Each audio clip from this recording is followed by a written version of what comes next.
Hello, only to all of my sexual deviants and abominations. This month is Pride Month, so you know what that means. We about to see them tacky ass rainbows on every single product that we come across, bitch. Let's just have a conversation. Don't play with me, ho. Go play in some traffic.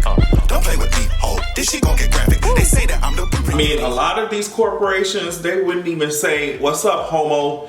When I walk by on the street. But as soon as it's time to make money during Pride Month, as soon as June comes around, bitch, we see these ugly ass, you know what I mean? Tired ass rainbows on every product, bitch. They just stamp them hoes on their products and sell it. I be like, girl, okay, I mean, it's Pride, but the shit that you selling is still ugly. Like, bitch, honestly, if y'all had real homos working for y'all, like, you know, making these decisions, they would tell you that these products is ugly.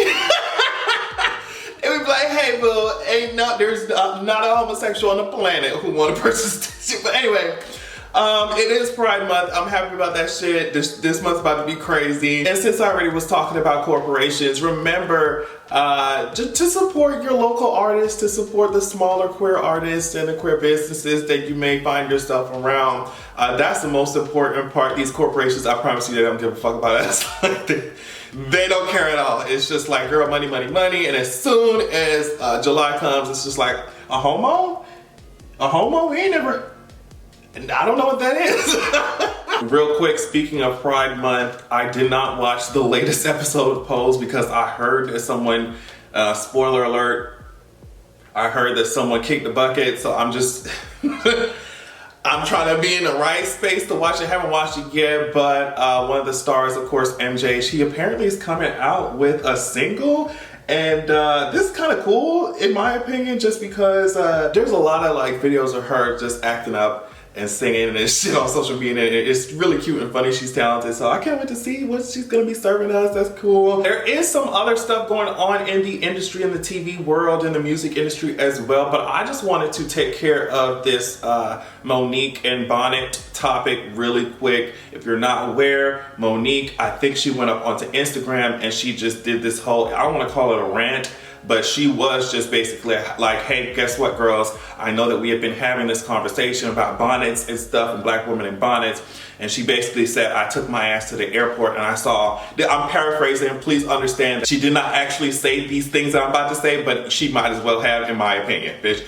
Okay, so let's just understand it's not word for word, okay? But Monique went up on social media. She was just like, hey, guess what? I seen all you black bitches walking around here. I seen all you black bitches walking around here with this bonnet on, bitch, and I don't know who the fuck y'all think y'all are. Like, bitch, I would call all of y'all queens, but some of y'all are just queens in training. She actually said that sentence, though. She said that. She's like, when I'm looking around at the airport, I'm seeing how y'all dressed. Is this who we are? Is this how we're presenting ourselves? Blah, blah, blah, blah, blah. And then she also said, basically, I guess more experienced queens need to pull these bonnet-wearing bitches to the side, tap them on the shoulder, and say, hey, guess what? Do you really want to present yourself like this to the world? Now, I cannot imagine going to the airport, right, bitch, dressed however the fuck I want to dress, and someone tap me on my shoulder. Someone tap me on my shoulder. First of all, you touch me at the airport. You touch me at the airport. That's the first thing, okay? But, you know, if you're touching me at the airport, I would think that, okay, maybe I left my wallet somewhere, maybe something, you know what I mean, my bag, I lost track of something that someone's trying to, you know, tap me and say, hey, guess what? You might want to pick that up or something like that. Can you imagine getting tapped on your shoulder and somebody tell you, bitch, take that bonnet off? I feel like I could do a whole podcast episode on this. Make sure you go to patreon.com/AdrianExpression if you're interested in those kinds of things.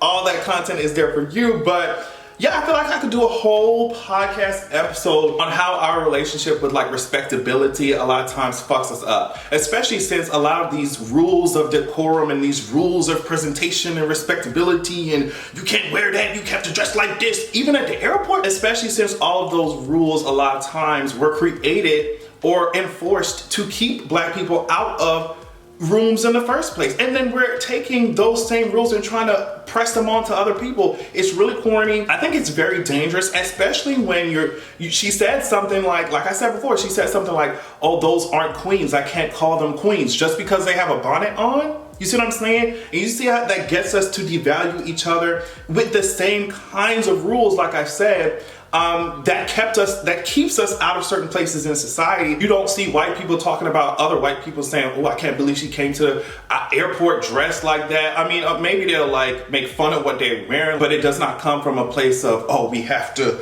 present ourselves in a certain way. White people come out there, they come out there in them Crocs and their hair look a fucking crazy ass. They sit their ass down on the planet and nobody's having these big debates. You see what I'm saying? And so I think the quicker we do away with this respectability bullshit, the easier it will be for us to define ourselves. Yeah, I just thought the entire thing was a mess. Now I want to move on to Naomi. If you're not aware, Naomi Osaka pulled herself out of the French Open. This comes after a previous occurrence where after boycotting the media in Paris, then came the French Open organizers who fined her, I think as per her contract, $15,000 for doing so. So all of that was building and building and building, and she just was just like, I can't do it. And she released this whole entire statement saying that, you know, she's been struggling with depression since the US Open in 2018. She said that she tries all kinds of things like wearing headphones and stuff to help dull the social anxiety.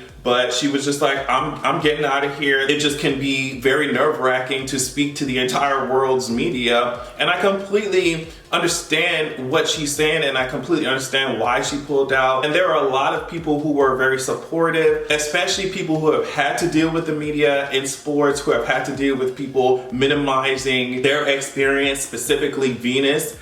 Was up there, and she said something that went viral. She said, the way that I deal with the media is just knowing that no matter what they say about me, no matter what they write, they could not hold a candle to me. They could not play as well as I can, and that's how I deal with it. But everyone deals with it differently, and people got mad at Venus for saying that shit. But I'm just like, I'm always reminded of that one video of Venus sitting down with this white interview when she was young. She was young, and her father was in the room. He was off camera. And it was almost like the interviewer was trying to undermine her confidence. So I feel like people who like Venus and Serena, who have had to deal with this kind of thing for so long, you know, offering words of encouragement to Naomi, I thought that was really cool. Steph Curry did as well. There were a lot of athletes who were very understanding and supportive to Naomi, but there was another side of it where there were people who, I guess I call them fake ass CEOs and fake businessmen and women, whatever. They were trying to drag the entire shit out of Naomi, saying that, well, you know, this is a part of her job and she's being a brat, she's being overly sensitive. And they said, you know, Generation Z, this new generation, they can't handle any type of adversity. Another part of it was just like, oh, doesn't she know that that's how her career works and she needs to talk to the press and blah, blah, blah, blah. She's just a walking advertisement. It's so stupid on many levels, because it's like, number one, you don't think that she knows how her fucking career works, and that's why decisions like this are so hard for her to make. Like, you don't think she knows how that shit works. The second thing is they like to use this argument of,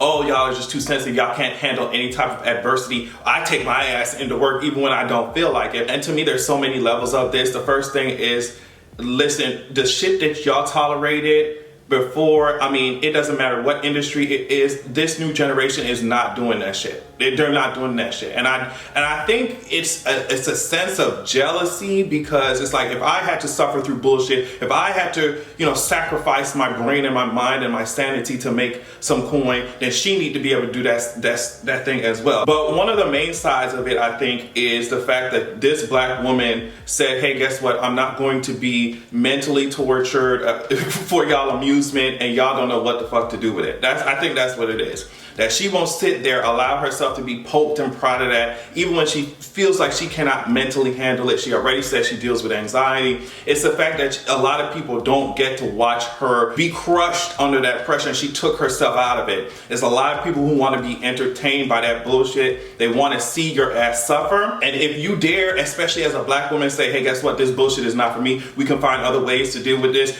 with the press, with the fans and everything, to make it so that the athletes feel comfortable, you know, talk, because obviously it's a business. So to make everybody feel as comfortable as possible, there are other ways to do things. Especially as a black woman saying that shit, y'all don't know how to take it. Y'all want them to shut the fuck up and sit down. I feel like that's what it is. Y'all want them to shut the fuck up, don't say shit, deal with the pain, and play for me, dance for me. And they only say, hey bitch, I'm not doing that shit. And I'm glad that she did. I'm glad that she did. I don't care how many of you bitches that she pissed off. And I feel like we're gonna see a reaction from all these organizers and all these people. We're gonna see something, because if you don't think Naomi brought eyes to these motherfuckers' advertisements, to these motherfuckers, you know, channels, to their events, you got nothing come. The Today Show said that more than 1/3 of elite athletes report dealing with depression or anxiety. And so when you put that up against, now I just finished a match or something, and now I gotta go talk to the world's media. Every word that you say will be scrutinized, right? So that is another layer of anxiety that you're gonna have to deal with. And she said she don't wanna do that shit. So what's the issue? What's the issue? What's the issue? What's the issue? She came there to play tennis. She came in to play tennis. Like, why are people so pressed? It's this strange concept. Like, I feel like some of these people who are dragging her, they're probably the same ones dragging Serena for having human emotions and for having boundaries. You know what I mean? They're probably the same ones.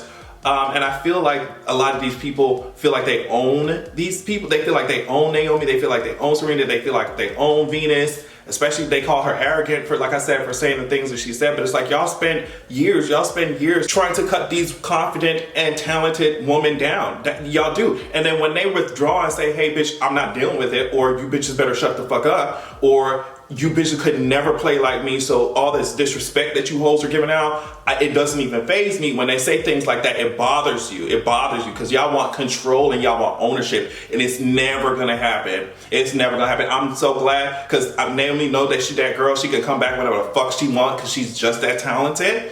Okay, I'm so glad she made this decision for herself. Y'all calling younger generation sensitive and all this shit, but they gonna have their mind is still gonna be intact. You know what I mean? If they continue to protect it like this, they're going to be taking care of their brains, okay? And to say that the younger generation cannot handle adversity as if you bitches don't see the world they live in, to say that they can't handle adversity is really stupid, okay? I just think that people are so unfamiliar with not sacrificing your mind for a coin or for your career or for whatever it is, that they don't know how to react to it when they see that shit happen. So get over it. Naomi's that girl. She does not deserve none of you hating bitches in her comments. And that's just that. That's just that. You gonna have to leave her alone. Not that one. I will end this video on TI because I feel like this shit is about to be long as hell anyway. It's gonna be a journey editing this. So apparently Sabrina Peterson just went onto social media and said, hey, look, if TI and Tiny just admit what they did to me within 7 days, if they just come clean, I don't want no coin. I don't want none of that shit. Just an apology. If they admit what they did to me, I'll just drop the charges or whatever. And T.I.'s response was this, like, bitch, you really think I'm finna, do you really think I'm about to apologize? The reason I'm bringing this shit up is just because, like, first of all, what's the message? What's the message, T.I.? Like, y'all going to church, standing behind Sky Daddy's pulpit, and y'all was talking about, oh yeah, we gonna make it through, blah, blah, blah. So you on one hand, you going to church, and I ain't never seen you bitches in there like that, no shade. And then on the other hand, you on social media like, bitch, well, fuck these alleged victims, fuck whatever you're talking about, I ain't apologizing for shit. So what is it, what exactly, what angle are you trying to approach this shit from? I'm not understanding. It would probably have been more effective if you just let your PR people handle your social media, but niggas gon' nig. Like, he cannot help himself. And then the picture that he posted with this shit was just with fellow clowns as well. So it's just like, we're gonna see what happens. We're gonna see where this is going. But yeah, they were eating his ass up on social media, girl. This is messy. I feel like this week has been so messy, and it's just, there's more where that came from. I feel like the summer's gonna be crazy. Everybody out the house now. It's just, wow. I saw the word cool trending too. It's just, get me out of here. On that note, thank y'all so much for watching. Make sure you check out my Patreon at patreon.com/AdrianExpression, my music, all that stuff. Love you so much, and make sure that you have a good goddamn evening.